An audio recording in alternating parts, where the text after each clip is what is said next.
for another episode of the Stardom show. I am here in Bengaluru again in India. Along with me is Dr. Kamini Rao, Hello.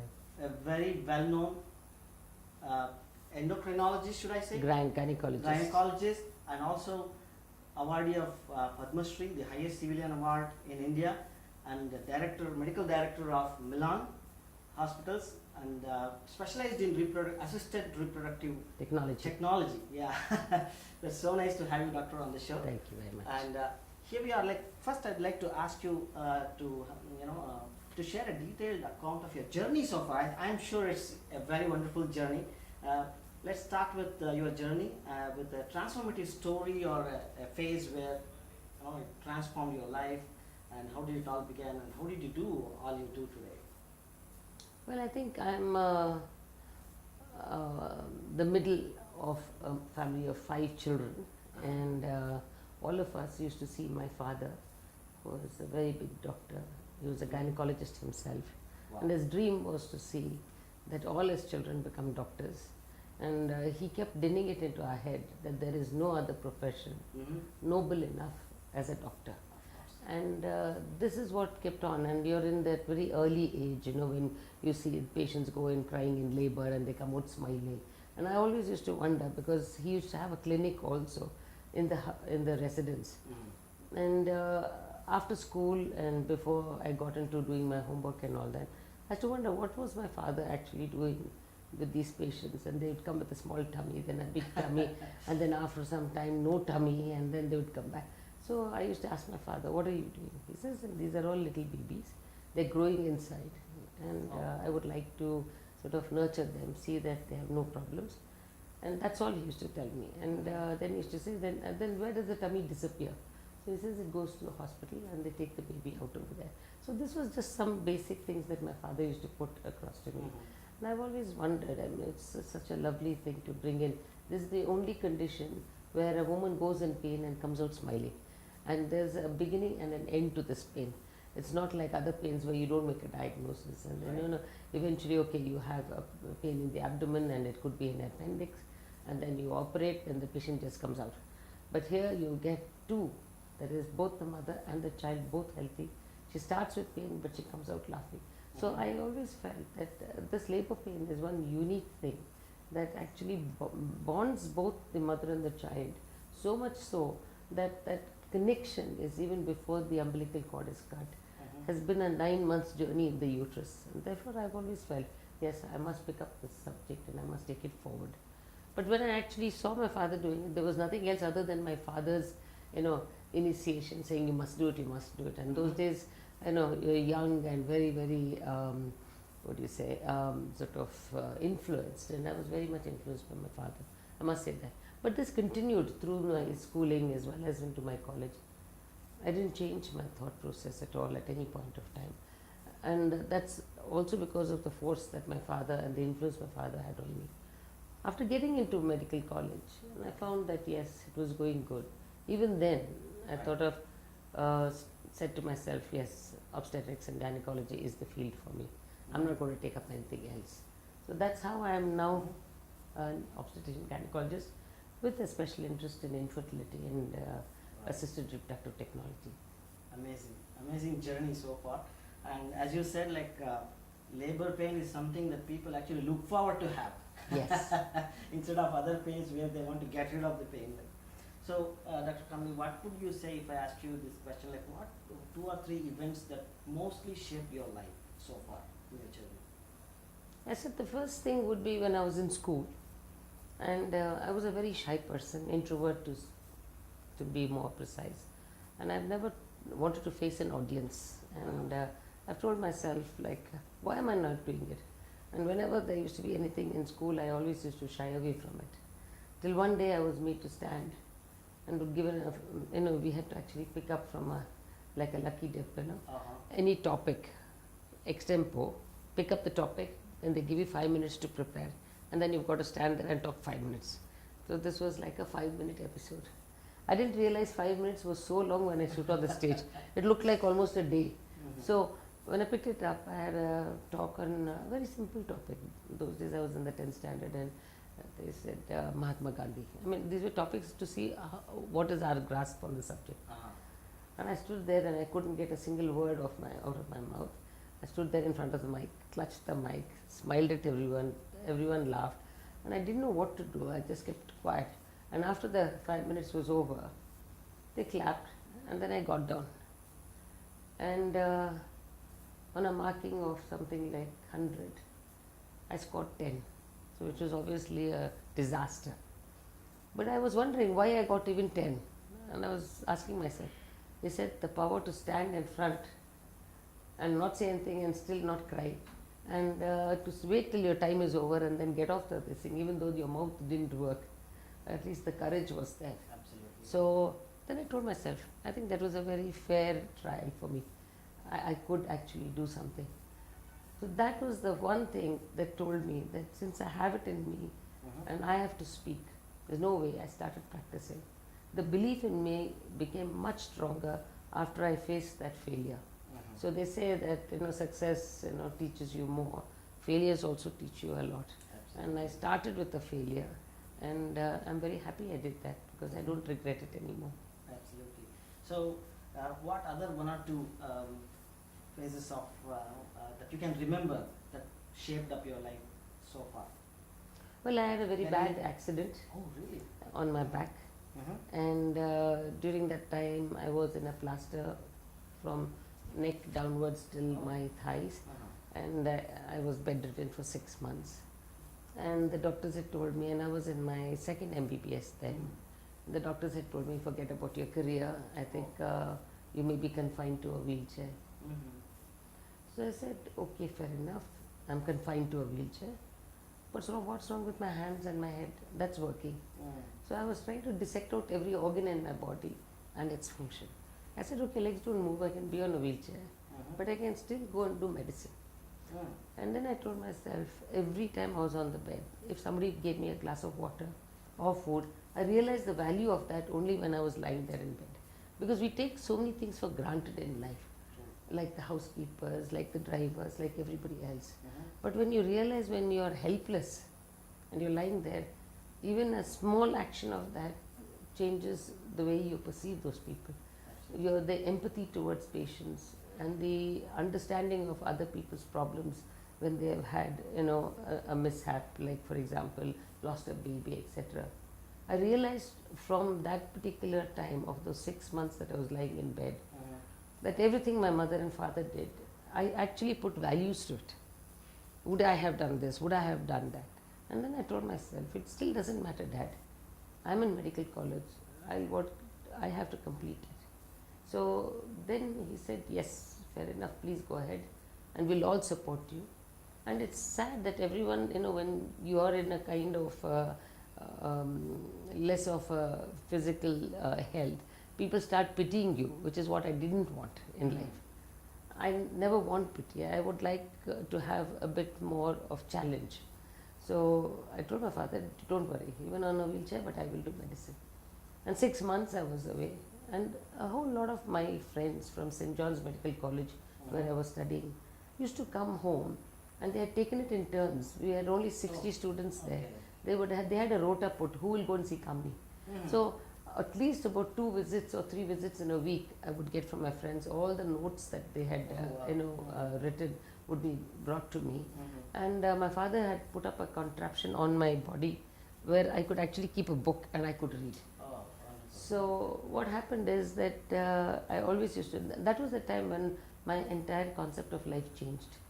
And after the 6 months, imagine in the sweltering heat of May and June, not to have a bath, you can understand how bad it must have been. Right. So I told myself that God gives you these things, and if you keep crying, oh my God, why me? I've never done anything wrong in my life. I always tell God, try me and I'll take the challenge. That is where I got that kind of, bold decision making, sort of a grit and determination, and also to face challenges. Right. And so when I actually got out of this thing, they even waived off my 6 months of leave, and they allowed me to take the exam with the same batch, which was unheard of in St. John's. And then I came second in class even for the prelim exams. not having attended 6 months. But this is something that I owe it to all the students who brought all the notes for me. So I was reading the notes all the time.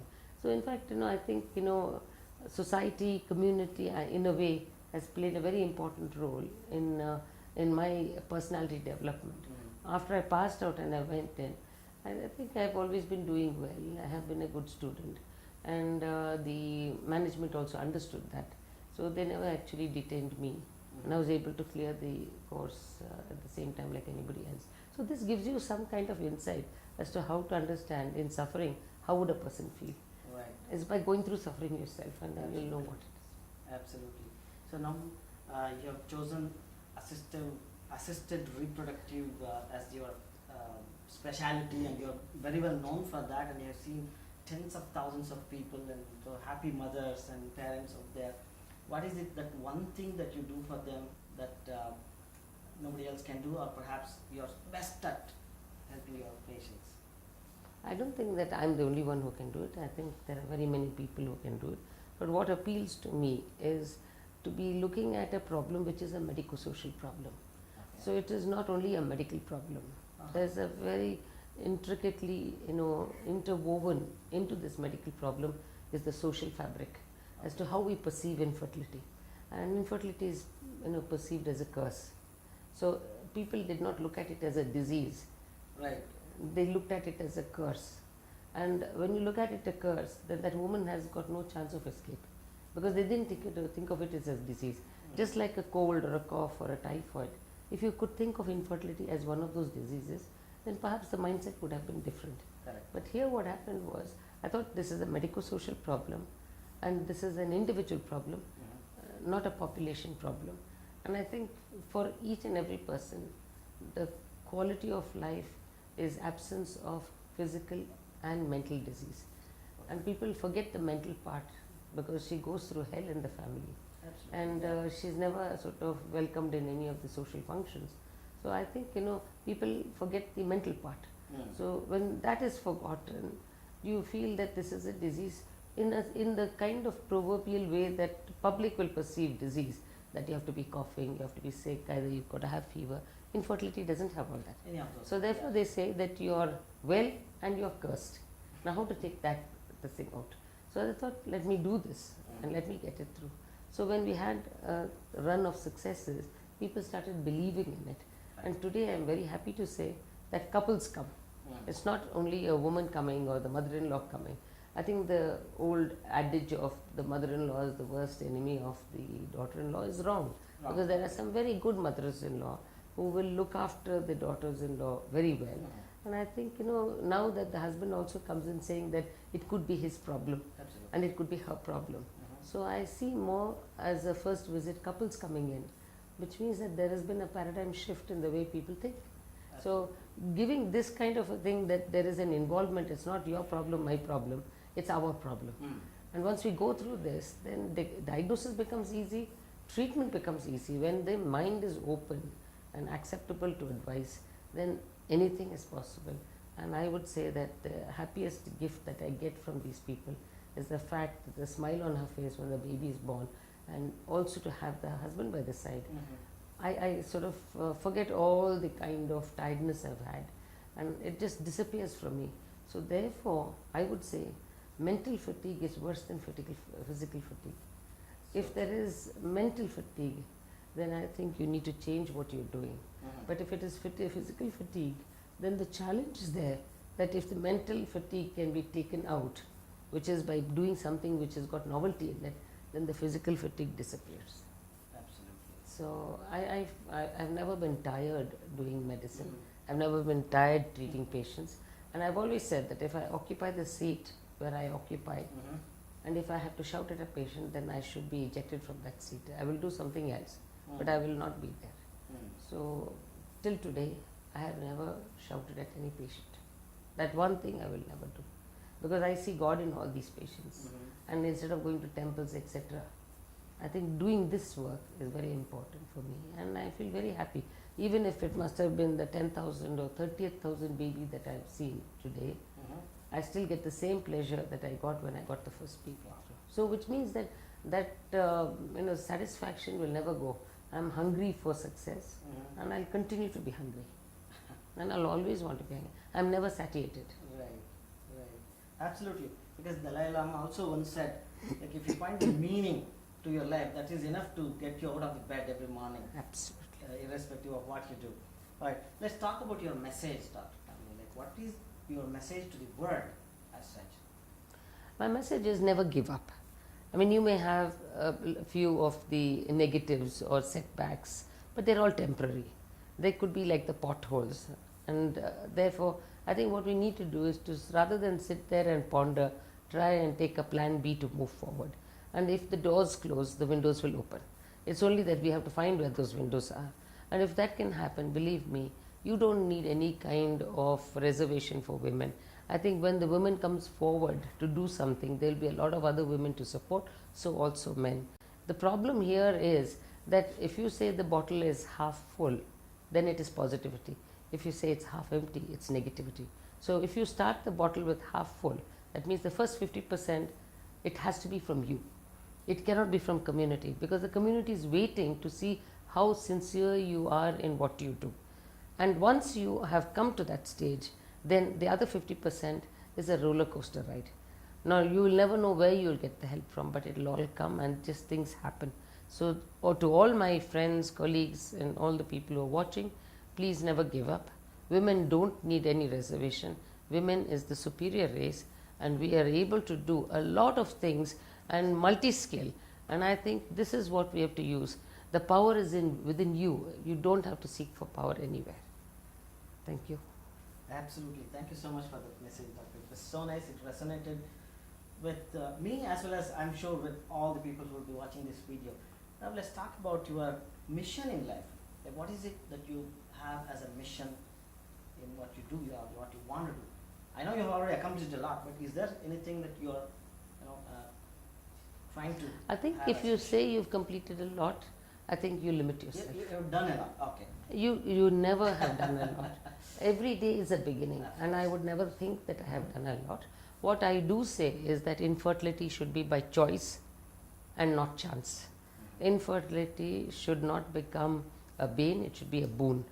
And I also think that in the field of not only medicine but in any field, I think we lack education. And this is a big point that I would like to put as much as possible. Train so many people who would do the field that I'm in, like assisted reproductive technology. So that kind of a service is available at the doorstep of every person. They don't have to travel long distances to come and meet us. I think the same facility can be given across in their own place by the doctors we have trained. And the other thing is to bring down the cost, which becomes affordable and accessible to everybody, because procreation is a fundamental right by our constitution, and we should exercise it. And I don't think it is only for the rich. It has to be affordable and accessible, quality care and good education for doctors, so that we do away with quackery, and then we are able to provide this quality service, so that a person would say that I am very happy because I am blessed with a baby or not. But on the same note, I would like to tell women that the right to be or not to be a mother is the woman's right. And it is not that if she has to go on bearing 5 children just because she didn't have a boy, is not correct. I think what we need to say is, if she is able to bring a baby into this world, which is a wanted baby, doesn't matter whether it's a boy or a girl. I think the child should be given all the care and love, so that they also reach their potential. Many of the children don't reach their potential because opportunities are not given. So I think women stand to face a very important role in making these decisions. And these are the decisions that will have long-lasting benefit from generation to generation. So my mission would be to educate them and to provide affordable services, so that everyone can access this service in even government hospitals. Amazing. And Dr. Kamini, if I ask you, what would be one or two major challenges you may have faced in your decades of journey so far, what would come to your mind, and how did you deal with those challenges? Because most of the viewers also have some challenges in their own lives, and they are looking up to other people who have had to go through these challenges, and how did they deal with those challenges, so that can be a pointer for some people to learn from someone who has already gone through the pitfalls and know where they are, so that they can get through the nines easily? I think there is nothing right or wrong, and challenges are there every day. I don't think there can be one or two challenges. If today you get up from bed, that itself is a challenge. If you say to yourself, am I going to do something good, or is it going to be the same monotonous thing that I'm going to do? When you consider your job as a hobby and you find novelty in that job, I think every challenge becomes extremely easy to overcome. So I won't think of a challenge as one or two things interspersed in my life. I think each and every day I land up with 1,000 ideas. I cull it down to about 10, and then I bring it down to about 2 or 3. And it's like throwing a stone into the water. If you throw one stone, you reach a particular destination. But if you throw 10 stones, you don't know which of the stones will go to that particular thing. 9 stones will fail, the 10th will hit the spot. So 9 or 10 challenges doesn't matter. You may be success in one challenge, and that one challenge will wipe away the negativity of the 9 challenges. And if you can go to that extent, you would say, then why can't I just throw that one stone that reached? You'll never know which is that one out of the 10.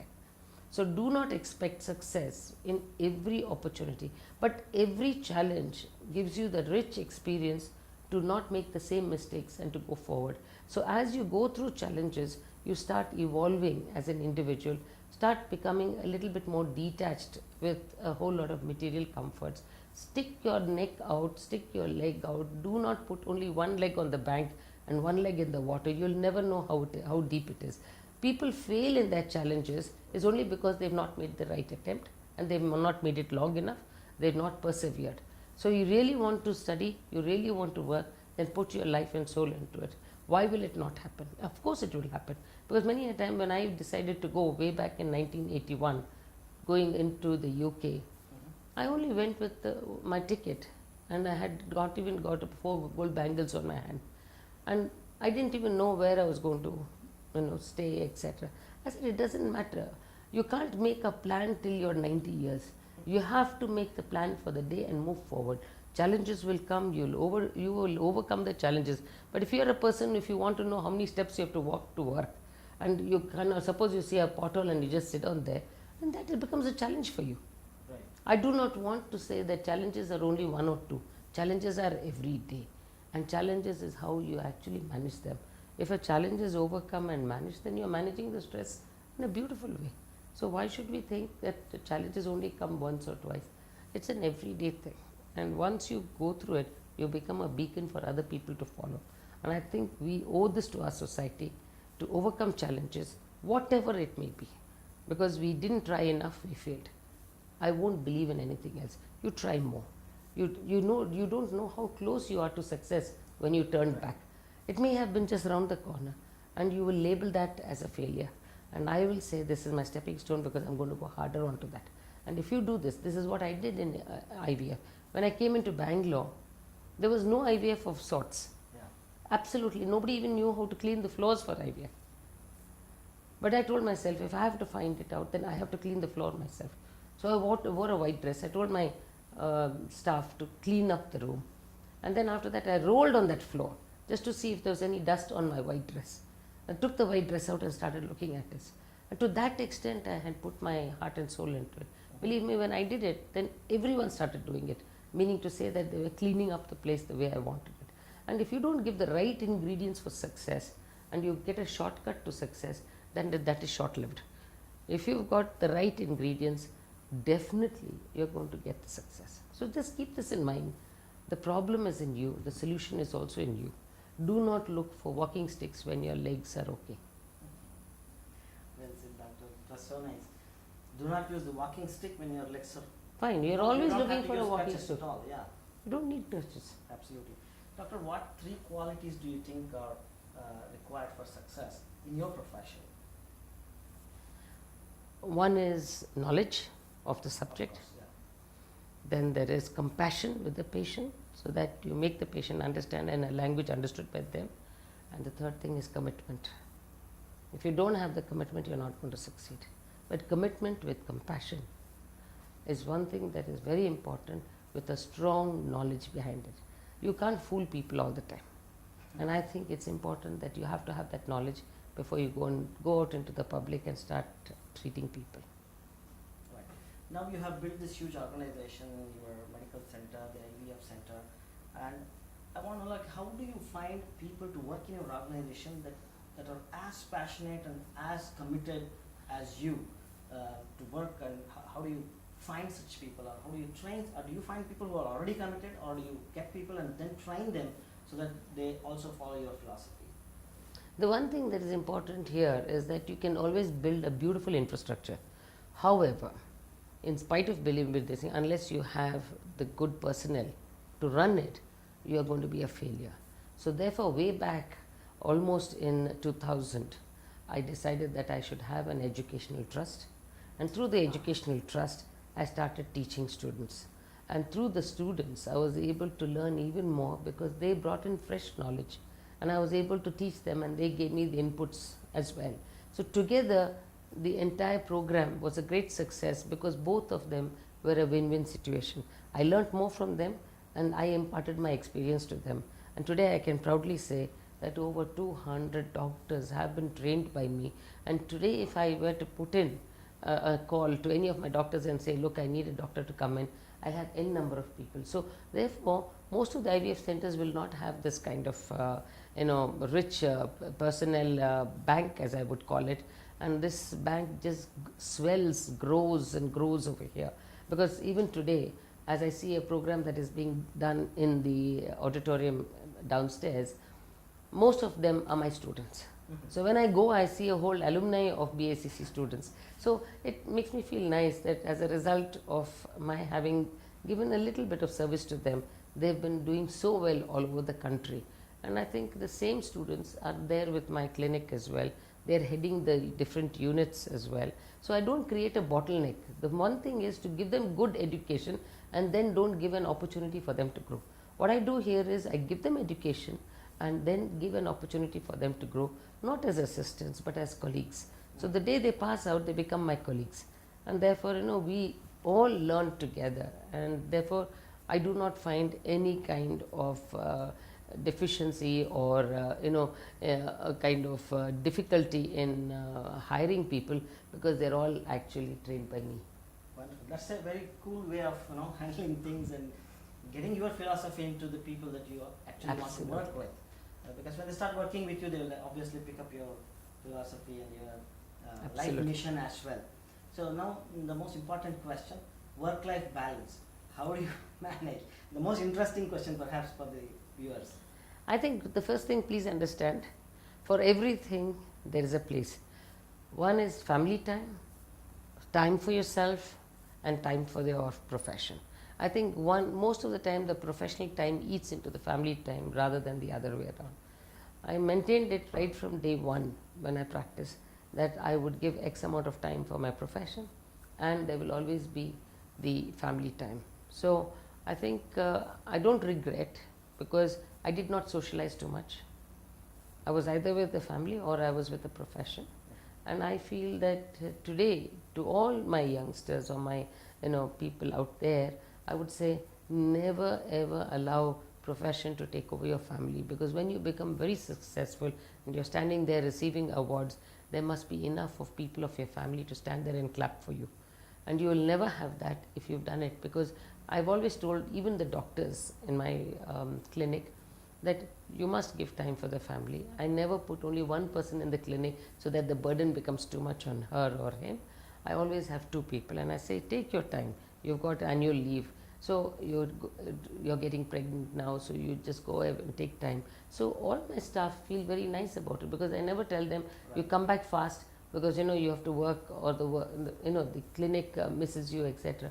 Because nobody is indispensable in this world, and everyone needs to get that kind of time to be with the family. Because I think what happens at the end of the day, you sacrifice one for the other, then you are at a loss. Either which way, you become extremely family oriented, then you can reach A.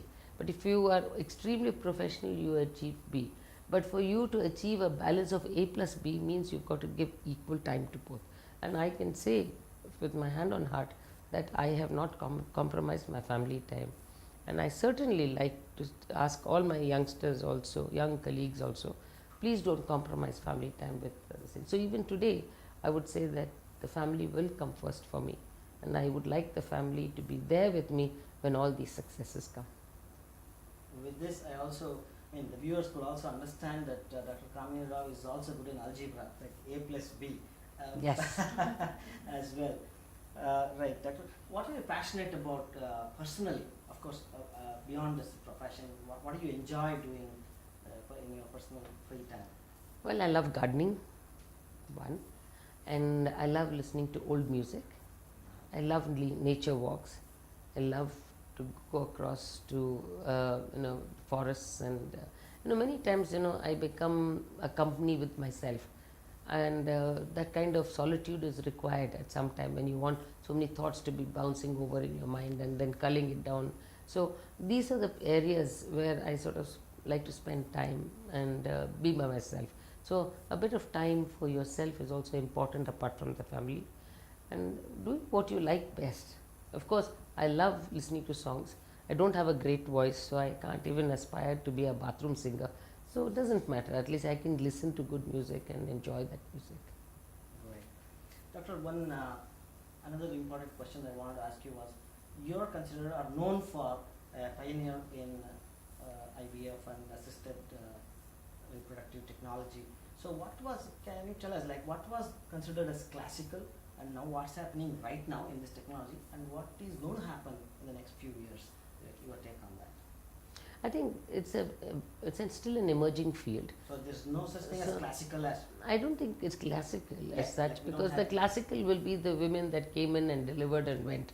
But you're talking to people who have not delivered. So therefore, I think proper diagnosis, there is increasing amount of instrumentation, as well as, for example, the blood tests that we are having, the endocrinology is very good. So we are able to rightly diagnose the condition.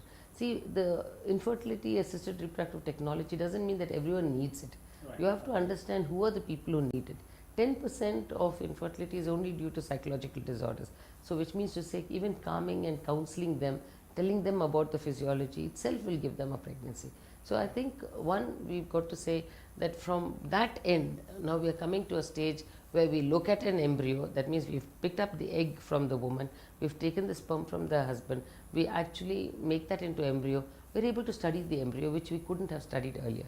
Right. Now, we got a lot of embryos. How do you say a good embryo and a bad embryo? So you look at the morphology. Now, looking at the morphology, for example, a person may take pain very easily, another person may take pain very badly. So the pain is the same, but how does it appear? It appears on the face, whether they're writhing in pain or the face is all contorted, etc. However, in the embryo, all the embryos look the same, but not all will implant. So which is that embryo that will implant? The embryo that will implant, will have to see whether it is a metabolic problem, like how good is its metabolism. And to study that, metabolomics is a condition, is an instrument that will look at how much of glucose uptake the embryo takes and how much of pyruvate it pulls out. More than that, I just want to take this out. Okay.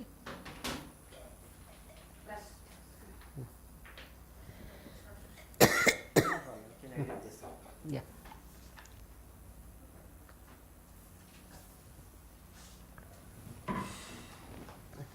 Yeah. So, just looking at the morphology may not be enough. So what do? We have to see whether this embryo is as good as the embryo next to it. And the way you look at it is, how is its metabolism? How much of glucose does it take from the media? How much of pyruvic acid does it put out, which is a waste product? So if you measure that, you will know that this embryo is better than that other embryo, because you are looking at a functional aspect of the embryo rather than just looking at the morphology. So then you are able to pick this up. So we are now looking at stages where, is this embryo genetically abnormal? You can actually take a few cells of that embryo, test for genetics of this embryo, and then say that, okay, this embryo does not have a genetic abnormality, so let me put it in. So proteomics, genomics, metabolomics are all the things that can be done on the embryo. Now we go across to the lining of the uterus. Now uterus has a certain number of markers that will tell you whether the endometrium is receptive for implantation or not. Over 238 gene markers are there, and we need to look at them very, very closely, and the 3 of them come up very, very significantly. And if they are in the right proportion, the integrants, if they are in the right proportion, then you know, okay, this endometrium is ready to implant. So therefore, it's not only about the embryo, it's also about the endometrium. So this crosstalk between the endometrium and the embryo is very important, so that we can get a good implantation. See, when we started way back in 1980s, the results were something like 10%. But today I can confidently say that there are some centers which would give you even 70, 77, 77.5% results. However, on an average, the good centers today can tell you between 50% to 60% would be your success rate going through an IVF program, which has come a long way. Where is 10% and where is now 50, 60%? So I think you look at natural pregnancy, even if the woman is absolutely normal, man is normal, sex life is normal, and if they were to have sex at the time of ovulation, the chances to conceive is about 30%. Whereas we are now looking at 70% or 60% or even 50%. So we are really over and above that 30%, which means that for us, that 50% is like 100%. Unlike in animals, like when the cat and the dog, they give a litter. We are not like that. We give singleton babies. So therefore, the situation is the fecundity rate in humans is the lowest among all mammals. So in that 30%, if you are now giving a 50%, that really is much more than the 100%. So people must be made to understand that there's always that little factor where you will not know why the pregnancy did not occur. So everything is not black and white. Amazing. So, doctor, what is going to happen in the future, in the next few years? Because I see this is a very developing technology, a lot of new technology is coming in at a faster rate than ever before. So, what do you think is going to come in new, like in the next few years? I think we are looking at women who still want to go through a professional career to store their eggs and keep those eggs separately, so that at that time when they are comfortable economically as well as position wise, that they can occupy the same positions that the man occupies. They don't take time off for maternity leave, then they go down the ladder. So they will keep their eggs aside, and then at about say 40 or 42 or 45, they'll want to have their babies with eggs when they were 25. So which means the problem of having any genetic abnormalities will be reduced. The second one is, of course, to be looking at people who have problems with not being able to conceive on their own. Perhaps they would use their own eggs, but then allow the surrogate to conceive for them and give them their baby. The third one is to look at organs like the uterus, where women are born without a uterus, and in such a case the mother can donate her uterus to her daughter, and she can also have her life fulfillment of not only having periods, which she had never had before, but also to be able to have babies and deliver them herself, which is again a very important thing that is just round the corner waiting to happen here. Though of course worldwide 7 babies have been born already, and those who have had first babies through uterine transplant are now going through their second baby through the same transplanted uterus.